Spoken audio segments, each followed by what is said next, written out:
सतीशनगर गांव में पीतांबर सेठ अपनी पत्नी बिमला और दो बेटियों आस्था और शारदा के साथ रहता था। उनका परिवार एक खुशहाल मध्यम वर्गीय परिवार था। पीतांबर की एक छोटी सी किराने की दुकान थी जिससे घर का खर्च चलता था, लेकिन हाल ही में गांव के कुछ गुंडों की वसूली के कारण वो बहुत चिंतित थे। इतने परेशान क्यों लग रहे हो? दोपहर में घर पर खाना खाने भी नहीं आए। सब ठीक तो है? हाँ, क्या कहूँ, जब मन में शांति न हो तो भूख भी मर जाती है। आजकल कुछ चिंता में डूबा हुआ हूँ। क्या हुआ? किस बात की चिंता कर रहे हो? बात यह है कि गांव में पिछले कुछ दिनों से वसूली करने वालों की संख्या बढ़ रही है। अगर चंदा देने से मना करो तो हाथ उठा लेते हैं। अब मजबूरी में फिर देना पड़ता है, क्या करें? तो तुम सब दुकानदार मिलकर पुलिस में शिकायत क्यों नहीं करते? अरे आजकल पैसे से सब बिक जाते हैं, सब पैसे के लालची हैं। वो चालाक गुंडे पुलिस को भी खरीद चुके हैं। ये कैसा नया संकट आ गया? हम तो अपने तरीके से दुकान चलाकर शांति से जी रहे थे, अब फिर नई मुसीबत सिर पर। अब जो कमाते हैं उसका आधा गुंडे ले जाते हैं। ऐसे में कैसे घर चलेगा? पैसों की चिंता मुझे नहीं है, पर तुम्हें कुछ हो गया तो मैं क्या करूंगी? अब मैं कोशिश तो करता हूँ, लेकिन जिस तरह से गांव में अन्याय बढ़ रहा है, कुछ ही दिनों में शरीफ लोगों के लिए रहना मुश्किल हो जाएगा। अगर हालात और बिगड़ गए तो शायद गांव छोड़कर कहीं और जाना पड़ेगा। गांव में बढ़ती अराजकता ने पीतांबर और बिमला को अपने भविष्य को लेकर सोचने पर मजबूर कर दिया। आस्था और शारदा दोनों पढ़ाई में होशियार और संस्कारी थीं। पढ़ाई के साथ साथ खेल कूद और घर के कामों में भी निपुण थीं। उनके लिए उनके माता पिता ही सब कुछ थे। मुझे बहुत चिंता हो रही है। माँ से पता चला कि पापा गांव छोड़ने का सोच रहे हैं। क्या कह रही है तू? लेकिन क्यों? हम तो बचपन से ही इसी गांव में हैं। यहाँ से क्यों जाएं? तू तो दिन भर अपने में मस्त रहती है। आसपास क्या हो रहा है? कुछ खबर भी है? ज्ञान मत दे, सीधे बता क्या हुआ है। पापा को दुकान चलाना मुश्किल हो गया है। गांव के गुंडे वसूली करने लगे हैं। हर दिन पैसे मांगते हैं और मना करने पर मारपीट करते हैं। पापा और बाकी दुकानदार सब तंग आ चुके हैं। लेकिन इसका मतलब ये नहीं कि हम गांव ही छोड़ दें। ये तो इस बात का हल नहीं। मैं भी यही सोच रही थी, लेकिन अगर पापा ने फैसला ले लिया तो हम क्या कर सकते हैं? उनकी बात काटने की हिम्मत तो है नहीं। हमारी पढ़ाई, सारे कामकाज, सब कुछ इसी गांव में है। यही हमारे अपने लोग हैं। हम कहाँ जाएंगे? मैं तो कहीं नहीं जाऊंगी। मेरे तेरे चाहने से कुछ नहीं होगा। पापा जो भी करेंगे हमारी भलाई के लिए ही करेंगे। तेरा दिमाग खराब हो गया है। हर बार माँ बाप जो कहें वही सही नहीं होता। कभी तो सोच कि उनका फैसला कितना सही है। मुझे अपने माँ बाप पर पूरा भरोसा है। वो कभी हमारा बुरा नहीं चाहेंगे। पर गांव छोड़कर क्यों जाना? मैं नहीं जाऊंगी। मेरे साथ रोना धोना मत कर। हिम्मत है तो जाकर पापा से कह दे। गांव छोड़ने की बात पर दोनों बहनों में झगड़ा बढ़ता गया। गांव के जिन गुंडों ने वसूली शुरू की थी, उनमें से सबसे बदनाम था मुरली। अपने पिता की राजनीतिक ताकत के बल पर वो पूरे गांव में आतंक मचाता फिरता, हर किसी को धमकाता। अरे सुन सुन सुन, ये बता, तू हरिपद मास्टर की बेटी है ना? हाँ काका, आप मेरे पापा को जानते हो? अरे बहुत अच्छे से जानता हूँ। ये बता, वो दिखते नहीं आजकल, कहाँ है? पापा व्यापार के सिलसिले में शहर गए हैं। अगले हफ्ते लौटेंगे। अरे 4 महीने हो गए दुकान खोले, अब तक ठीक से चंदा नहीं दिया और ऊपर से शहर चले गए हैं? आप क्या कह रहे हो? मैं तो कुछ समझी ही नहीं। हाँ, तुझे समझने की जरूरत नहीं है बेटा। बस ये कहना कि जब तुम्हारे पापा आए तो उनसे कहना बेटा कि मुरली काका से मिलने को आ जाएं, बस। ठीक है काका, पापा के आते ही कह दूंगी। और हाँ, ये भी बता देना, अगर चालाकी की और मुझसे मिलने नहीं आए तो मैं घर आ जाऊंगा, और मैं घर आया तो घर जला दूंगा। मैंने तो सोचा था आप अच्छे इंसान हैं, लेकिन आपकी बातों से लग रहा है आप बहुत ही बुरे हो। आले आले आले आले छोटे बच्चे, तू मुझको बुरा कह रही है? रुक जा, अभी तुझको सबक सिखाता हूँ मैं। तेरी तो ये आप क्या कर रहे हो? अरे तू कौन है अब? मैं कौन हूँ इससे फर्क नहीं पड़ता। क्या आपके अंदर इंसानियत बची है? एक बच्ची को चाकू दिखा रहे हो? अरे ज्यादा बोलो मत, मैं कुछ कर बैठूं उससे पहले ही तुम दोनों यहाँ से निकल जाओ। अरे जाओ। अगर आस्था समय पर नहीं आती तो शायद मुरली बिंदु को नुकसान पहुंचा देता। आस्था बिंदु को लेकर वहां से चली गई। बिमला को हमेशा आस्था और शारदा की चिंता लगी रहती। उसे डर था कि कहीं कुछ बुरा न हो जाए, इसलिए वो हमेशा उन्हें सतर्क रहने को कहती। जब उसे मुरली के साथ हुई घटना के बारे में पता चला तो वो गुस्से में सड़क पर ही फट पड़ी। क्या जरूरत थी मुरली से बात करने की? क्या तुम लोग उसे जानती हो? पूरे गांव में उसके बाप की ताकत है, कोई उसके खिलाफ आवाज उठाने की हिम्मत नहीं करता। वो एक बच्ची को चाकू दिखाकर डरा रहा था। अगर मैं समय पर नहीं पहुंचती तो शायद उसे मार भी देता। और तुम मुझसे पूछ रही हो कि मैं बीच में क्यों गई? दूसरों की जान तभी बचानी चाहिए जब अपनी जान सुरक्षित हो। मुरली एक बहुत ही खराब लड़का है। गांव के बड़े से बड़े लोग भी उससे डरते हैं। जो लोग डरते हैं उन्हीं को और ज्यादा डराया जाता है माँ। हो सकता है कि उसके पास ताकत हो, उसके पिता का रसूख हो, लेकिन इसका मतलब ये नहीं कि वो गलत करता फिरे और कोई कुछ बोले नहीं। ज्यादा होशियार बनने की जरूरत नहीं है। आज के बाद अगर मुरली से झगड़ा करते सुना तो अंजाम बुरा होगा। जिंदगी भर डरते डरते ही तुम्हारा ये हाल हुआ है। अब गांव छोड़कर भागने की सोच रहे हो। एक थप्पड़ मारूंगी, गाल लाल हो जाएगा। क्या यही सिखाया है मैंने तुम्हें? अब हमसे ऊंची आवाज में बात करोगी? माँ, बुरा मत मानो, लेकिन शारदा ने कुछ गलत नहीं कहा। तुम लोग हमेशा डरते आए हो, इसी वजह से लोग तुम्हें और डराते हैं। अभी तो सिर पर माँ बाप का साया है, इसलिए ये सब बातें इतनी आसानी से कह रही हो। अगर हम ना होते तो दुनिया की बेरहमी समझ में आती। इसी बेरहम दुनिया में हिम्मत से लड़ना पड़ता है, डर से नहीं। खैर, अब कुछ और कहना बेकार है। मुरली के साथ उसका साथी था पराश। वो हमेशा मुरली के साथ मिलकर गांव में अपनी ताकत दिखाता था और लोगों को डराता था। मुरली के करीब होने के कारण लोग उससे खौफ खाते थे। अरे क्या कहूँ, इस हफ्ते मैं बाजार नहीं जा सका। अच्छा ये बता, तुझ पर जो हफ्ता वसूली का जिम्मा छोड़ा था, ठीक से किया कि नहीं किया? ओहो, जब मैं हूँ तो तुम्हें चिंता करने की जरूरत है क्या है? मैं सब इंतजाम कर चुका हूँ, बस एक छोटी सी परेशानी है। अरे अब क्या परेशानी है? क्या हो गया? अब बात यह है कि बाजार में कुछ दुकानदार हैं जो नाटक करते हैं पैसा देने में। उनमें सबसे ज्यादा दिक्कत है ये ससुरे पीताम्बर सेठ को। अच्छा याद दिलाया। मैं भी उसके बारे में बहुत सुन रहा था। सुना है वो दूसरों को भी हमारे खिलाफ भड़का रहा है।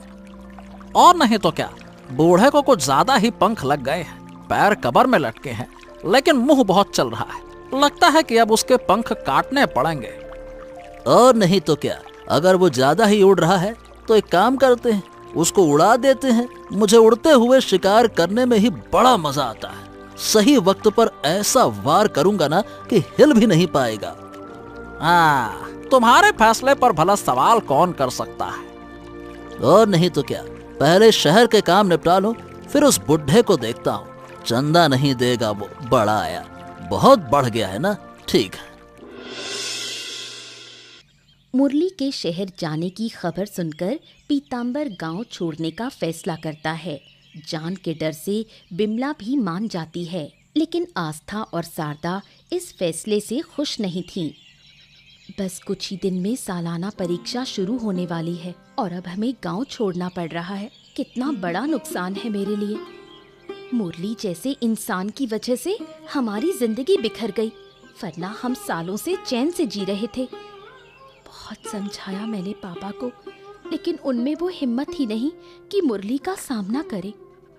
गांव के सारे पुलिस वाले भी पैसे खाकर चुप हैं। जब कानून ही बिक चुका है, तब आम आदमी क्या कर सकता है।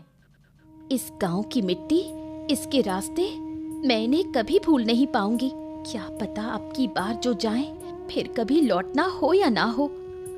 नहीं जानती कहाँ जाएंगे, क्या होगा। पहचान भी शायद खो जाएगी। बहुत डर लग रहा है।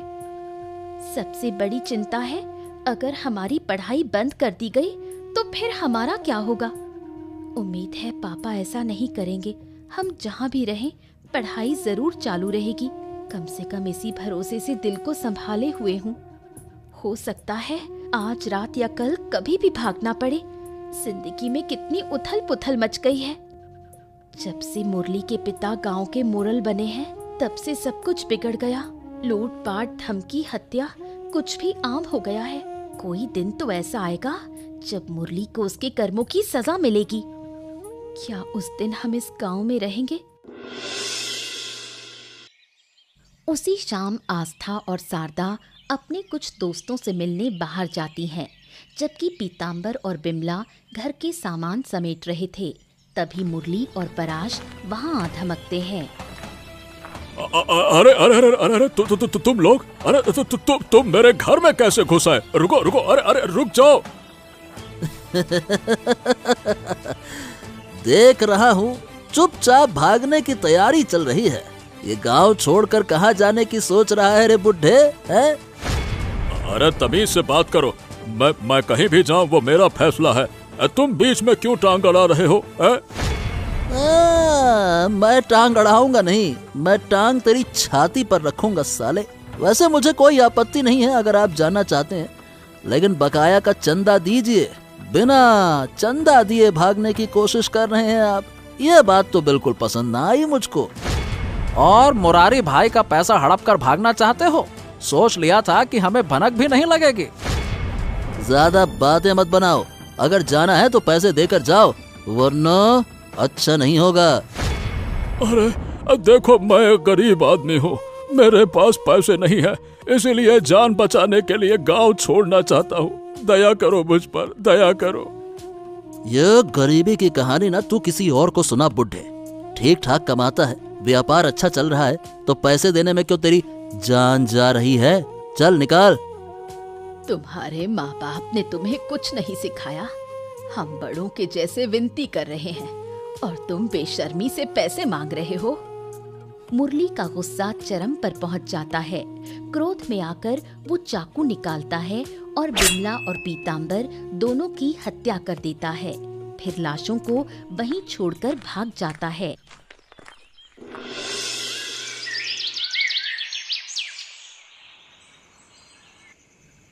रात को आस्था और शारदा अपने दोस्तों को विदा करके जब घर लौटती हैं, तो अपने माता पिता की लाश देखकर जैसे उनके पैरों तले जमीन खिसक जाती है। यहाँ तक कि शारदा तो होश ही खो बैठती है। होश में आने के बाद वो आसपास के लोगों को बुलाती है। कल ही तो हम इस गांव को छोड़ने वाले थे, सब कुछ पीछे छोड़ने वाले थे। ऐसा कौन दुश्मन था जिसने हमें ये बड़ा नुकसान दे डाला? हमारी इस दुनिया में माँ बाप के सिवा कोई नहीं था। अब हम जिंदगी भर के लिए अकेले हो गए। शाम को माँ से लड़ झगड़ कर निकली थी। कभी नहीं सोचा था कि लौटकर ये दृश्य देखने को मिलेगा। हे ऊपर वाले, हमें इतनी बड़ी सजा क्यों दी? क्यों हमें तबाह कर दिया? अगर हमें जरा भी अंदाजा होता कि घर लौटकर ये देखने को मिलेगा, तो हम कभी नहीं जाते। हम माँ बाप को बचा नहीं पाए। माफ कर देना हमें। आस्था और शारदा के विलाप से वहाँ मौजूद हर किसी का दिल भारी हो गया। सभी उन्हें दिलासा देने की कोशिश करते हैं, शारदा सदमे में बार बार बेहोश हो रही थी।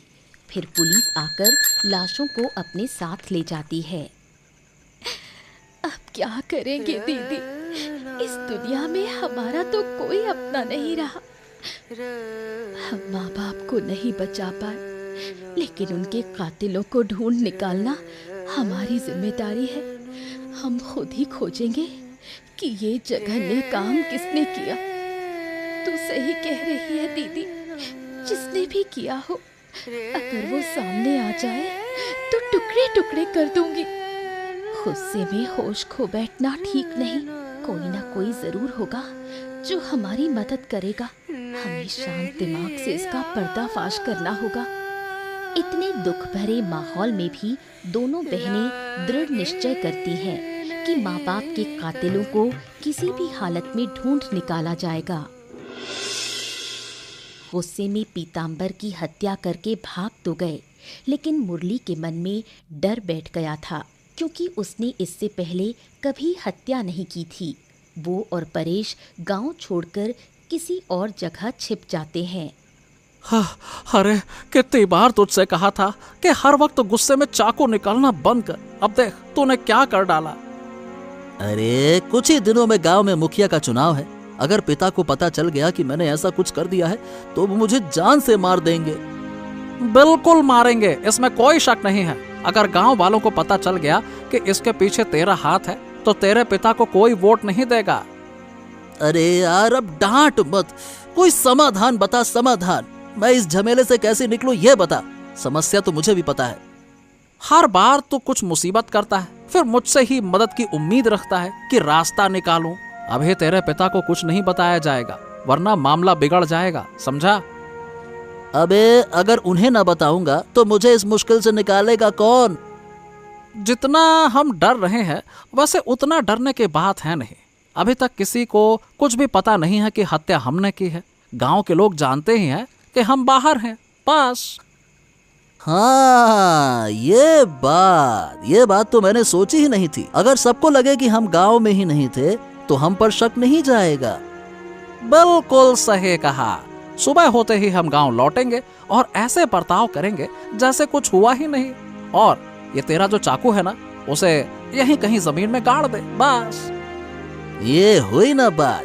अगर हम सुरक्षित हैं तो पिताजी के चुनाव में कोई अड़चन नहीं आएगी। ये लो भैया, बच गए। खुद को निर्दोष साबित करने और सब कुछ छुपाने के लिए वो हर तरह की तैयारी करने लगे।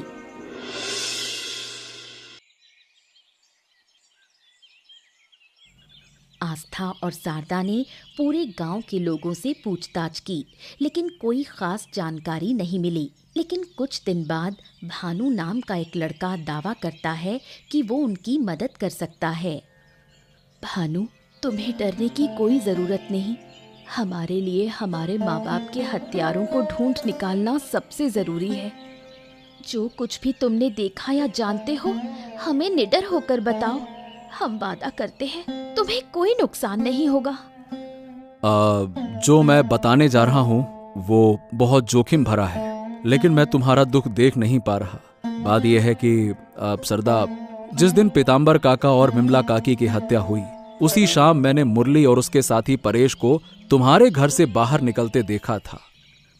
मुझे शुरू से मुरली पर शक था, लेकिन सब कह रहे थे वो शहर में था, इसलिए मैं यकीन नहीं कर पाई। अगर भानु हमारा साथ दे तो हमें न्याय मिलना आसान होगा। अगर तुम मेरी सुरक्षा की गारंटी दे सको तो मैं तुम्हारी मदद करने के लिए तैयार हूँ। तुम्हें कोई नुकसान नहीं होगा, मैं वादा करती हूँ। परेश और मुरली को पता चल जाता है कि भानु ने उनके खिलाफ पीतांबर और बिमला की हत्या के मामले में पुलिस के सामने गवाही दी है।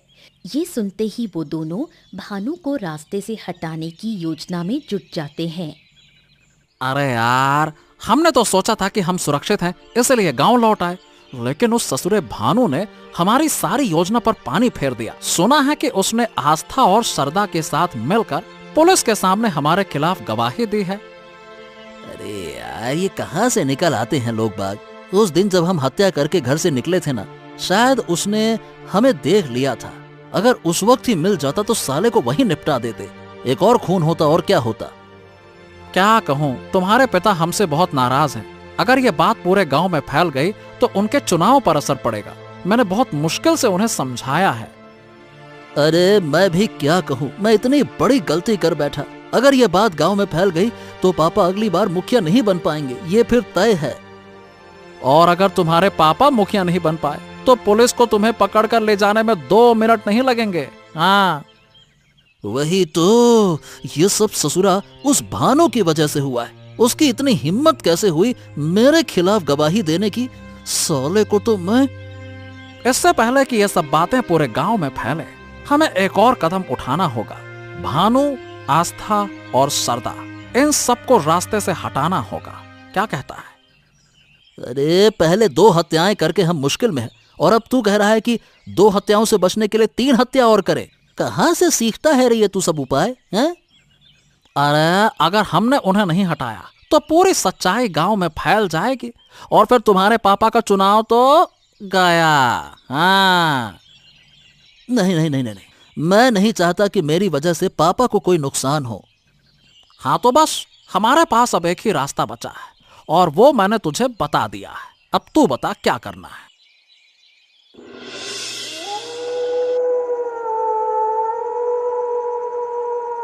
भानु सो रहा था, लेकिन उनके आने की आहट से वो जाग उठा।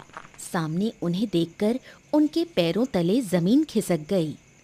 हाँ, अरे तुम लोग इस वक्त यहाँ? दरवाजा तो बंद था, अंदर कैसे आए? हमें देखकर क्या तेरी जान निकल गई? देखो तो सही, पैंट गीली हो गई क्या? मुरली को अंदर आने के लिए दरवाजे की जरूरत नहीं होती। एक रास्ता बंद हो तो वो 100 रास्ते बना लेता है। सुना है तो पुलिस के सामने हमारे खिलाफ गवाही दे रहा है। आस्था और सरदा का गवाह बनकर हमें फंसाने की कोशिश कर रहा है। क्यों रे? इतने साल हमसे फायदा उठाकर अब हमारे खिलाफ बोल रहा है। मुझे माफ कर दो मुरली दादा, मुझसे गलती हो गई। मैं कसम खाता हूँ अब आस्था और सरदा का साथ नहीं दूंगा। कसम से बोल रहा हूँ, मैं पुलिस से जाकर कह दूंगा मैंने जो बोला वो सब झूठ था। मैंने आस्था और सरदा के बहकावे में बोला। सही में मुझे माफ कर दो, माफ कर दो। सिट्टे पट्टे टाइट हो गए ना तेरे। अब इन बातों का कोई फायदा नहीं, जो होना था हो चुका। अब तुझे अपने कर्मों का फल भोगने का समय आ गया है। मरने से पहले कोई आखिरी इच्छा हो तो बता दे। मैं वादा करता हूँ मैं गांव छोड़ दूंगा, कभी वापस नहीं लौटूंगा। प्लीज मुझे छोड़ दो, मुझे छोड़ दो। बहुत हो गया, परेश पकड़ इसको। पुलिस के कुछ सिपाही समय पर वहां पहुंच जाते हैं और मुरली और परेश को रंगे हाथों पकड़ लेते हैं। आस्था और शारदा को न्याय मिला। वो अपने भविष्य को लेकर चिंतित थीं। तभी आस्था का मौसेरा भाई प्रणव उनसे मिलने आता है। प्रणव दादा, तुम आज अचानक? मम्मी पापा के अंतिम संस्कार के बाद तो कभी आए ही नहीं।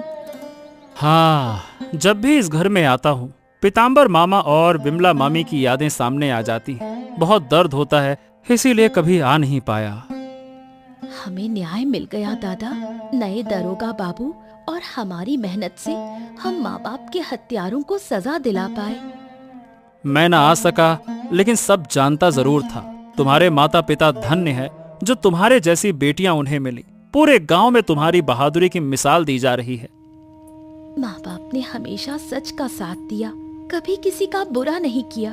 उनके हत्यारों को सजा दिलाना हमारा फर्ज था। तुम्हारी वजह से गांव मुरली और उसके बाप के आतंक से आजाद हुआ है। लेकिन अब आगे क्या होगा? हम अपना भविष्य कैसे संवारें, यही समझ नहीं आ रहा। हाँ, इसी का हल देने आया हूँ। ये जमीन के कागज हैं जो पीताम्बर मामा ने खरीदे थे। साथ में 10 लाख की बीमा राशि भी छोड़ी थी। उन्होंने कहा था कि अगर उन्हें कुछ हो जाए तो ये सब तुम्हें दे दूं। ये सब जानकर आस्था भावुक हो जाती है। 1 साल बीत जाता है। पीताम्बर द्वारा खरीदी गई जमीन पर छोड़े गए 10 लाख रुपए से आस्था और शारदा एक बड़ा रेस्टोरेंट खोलती हैं। देख शारदा, किस्मत कैसे बदल गई। आज हमारे पास सब कुछ है, लेकिन जिनके होने से ये सफलता और भी खास हो जाती, वही हमारे साथ नहीं है। बिल्कुल दीदी, पिछले 1 साल की मेहनत और लगन का ही नतीजा है ये हमारा रेस्टोरेंट। अगर माँ और पापा आज जिंदा होते तो हमारी ये सफलता देखकर उन्हें कितना गर्व होता। जब तक माँ पापा थे, हमारे हिस्से में सिर्फ तंगी और तकलीफ ही थी।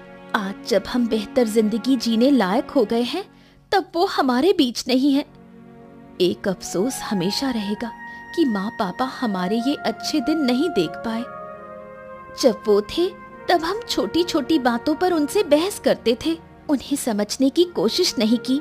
आज समझ में आता है कि माँ बाप के बिना दुनिया कितनी कठिन है। मैं दुआ करती हूँ कि इस दुनिया के सभी माँ बाप हजारों साल जिए। ऊपर वाला किसी भी बच्चे से उसके माँ बाप को इतनी जल्दी न छीने। अब हमें और भी मेहनत करनी होगी इस बिजनेस को और ऊंचाई तक ले जाने के लिए। हमें बीते समय की छाप से निकलकर अपना भाग्य खुद लिखना होगा। बिल्कुल सही कहा तूने, हम एक दूसरे की ताकत हैं। हम दोनों बहनें मिलकर हर मुश्किल को पार कर लेंगे। लेकिन मैं सोच रही थी कि हमारे इस नए रेस्टोरेंट का नाम क्या रखा जाए।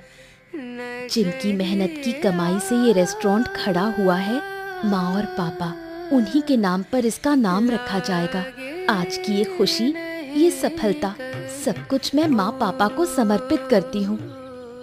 वो दोनों अपने नए रेस्टोरेंट की तरक्की के लिए दिन रात मेहनत करने लगती हैं।